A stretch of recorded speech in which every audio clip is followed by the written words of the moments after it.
গরমের দুপুরে যখন ভাত খেতে কোনো কিছুতেই মন চায় না, তখন কিন্তু ভর্তা ভাত হলে লোভ সামলানো যায় না। আসসালামু আলাইকুম, আশা করি সবাই অনেক বেশি ভালো আছেন। আজকে আমি আপনাদের সাথে শেয়ার করছি বেগুনের ভর্তা, তবে একটু ভিন্নভাবে করছি বেগুন ভর্তা। চলুন ভর্তাতেই চলে যাই। শুরুতেই আমি মাঝারি সাইজের একটি বেগুনকে ভালোভাবে ধুয়ে কেটে নিয়েছি। তার সাথে অল্প পরিমাণ হলুদ আর দিয়ে দিচ্ছি অল্প পরিমাণ লবণ। ভালো করে একটু মিক্সড করে নিচ্ছি। প্যান বসিয়ে নিলাম, সামান্য পরিমাণ সরিষার তেল দিয়ে দিচ্ছি। তেল গরম হওয়ার পর একে একে বেগুনের পিসগুলোকে আমি দিয়ে দিলাম।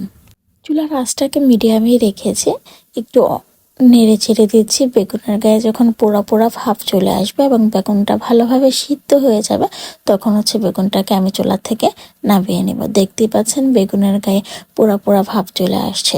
এই ভর্তা মূলত পোড়া পোড়া ভাবের জন্য এই ভর্তার ফ্লেভারটা অনেক বেশি সুন্দর আসে। একে একে আমি বেগুনগুলোকে তুলে নিচ্ছি।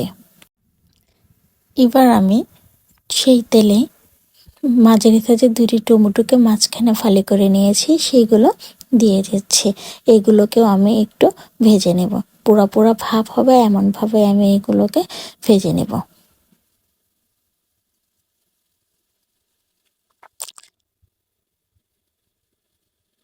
এভাবে উলট পালট করে আমি টমেটোগুলোকে ভালোভাবে ভেজে নিচ্ছি। এটা একদম অনেক বেশি সিদ্ধ হয়ে যাবে এমন কিন্তু নয়, অল্প পরিমাণ কাঁচা কাঁচা ভাবটা থেকে যাবে, কিন্তু এটার উপর দিক দিয়ে আবরণটা পোড়া পোড়া ভাব চলে আসবে। দেখতে পাচ্ছেন পোড়া পোড়া ভাবটা চলে এসেছে।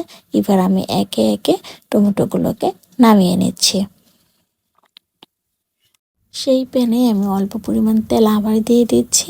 এবার আমি দিয়ে দিচ্ছি রসুন। আমি এখানে মাঝারি সাইজের একটি রসুন সম্পূর্ণটা নিয়েছি এবং মাঝখান দিয়ে ফালি করে দিয়েছি। রসুনটাকে আমি অনবরত নেড়ে ভেজে নিচ্ছি। দেখতে পাচ্ছেন রসুনের কালারটা কেমন চেঞ্জ হয়েছে।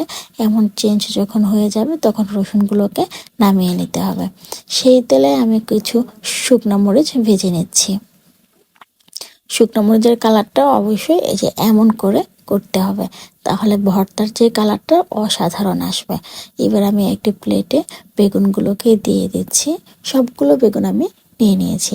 এবার হাতের সাহায্যে সম্পূর্ণ বেগুনটাকে চটকিয়ে নেব। বেগুনের উপরের দিকের যে আবরণটা সেটা আমি ফেলে দেব না, কারণ বেগুন ভাজার সময় সেই আবরণটাও এমনভাবে সিদ্ধ হয়ে গেছে যে একেবারে গলে যাবে। অ্যাড করে দিয়েছি টমেটোগুলোকে। হাতের সাহায্যে আমি খুব ভালোভাবে টমেটোগুলোকেও চটকিয়ে নিয়েছি। এই তো দেখতেই পাচ্ছেন আমার এটা খুব ভালোভাবে চটকানো হয়ে গেছে। এবার আমি নিয়ে নিচ্ছি অন্য একটি বাটিতে শুকনো মরিচগুলো, দিয়ে দিচ্ছি পরিমাণ মতো লবণ। আমি এখানে 1 চামচ লবণ ব্যবহার করেছি। ভালোভাবে চটকিয়ে নিচ্ছি মরিচগুলোকে। এখানে 1 চামচ লবণ ব্যবহার করেছি, কারণ বেগুনে আমি আগে লবণ দিয়েছিলাম। এবার রসুনগুলোকেও দিয়ে দিচ্ছি, হাতের সাহায্যে খুব ভালোভাবে চটকিয়ে নিচ্ছি। এবার একে একে আমি এখানে পেঁয়াজটাও দিয়ে দিচ্ছি। পেঁয়াজ, রসুন আর শুকনো মরিচটাকে আমি খুব ভালোভাবে হাতের সাহায্যে চটকিয়ে নিচ্ছি।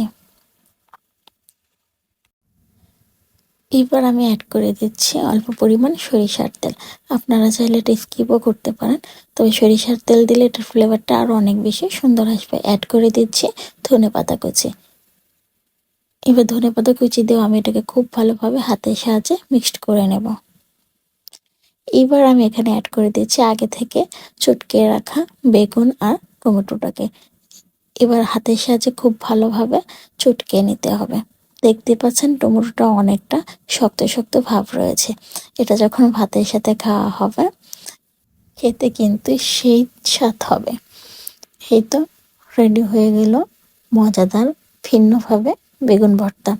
আপনাদের কাছে যদি ভিডিওটি ভালো লেগে থাকে অবশ্যই লাইক, কমেন্ট, শেয়ার, সেই সাথে আমার চ্যানেলটি সাবস্ক্রাইব করতে ভুলবেন না। সবাই অনেক বেশি ভালো থাকবেন। আল্লাহ হাফেজ।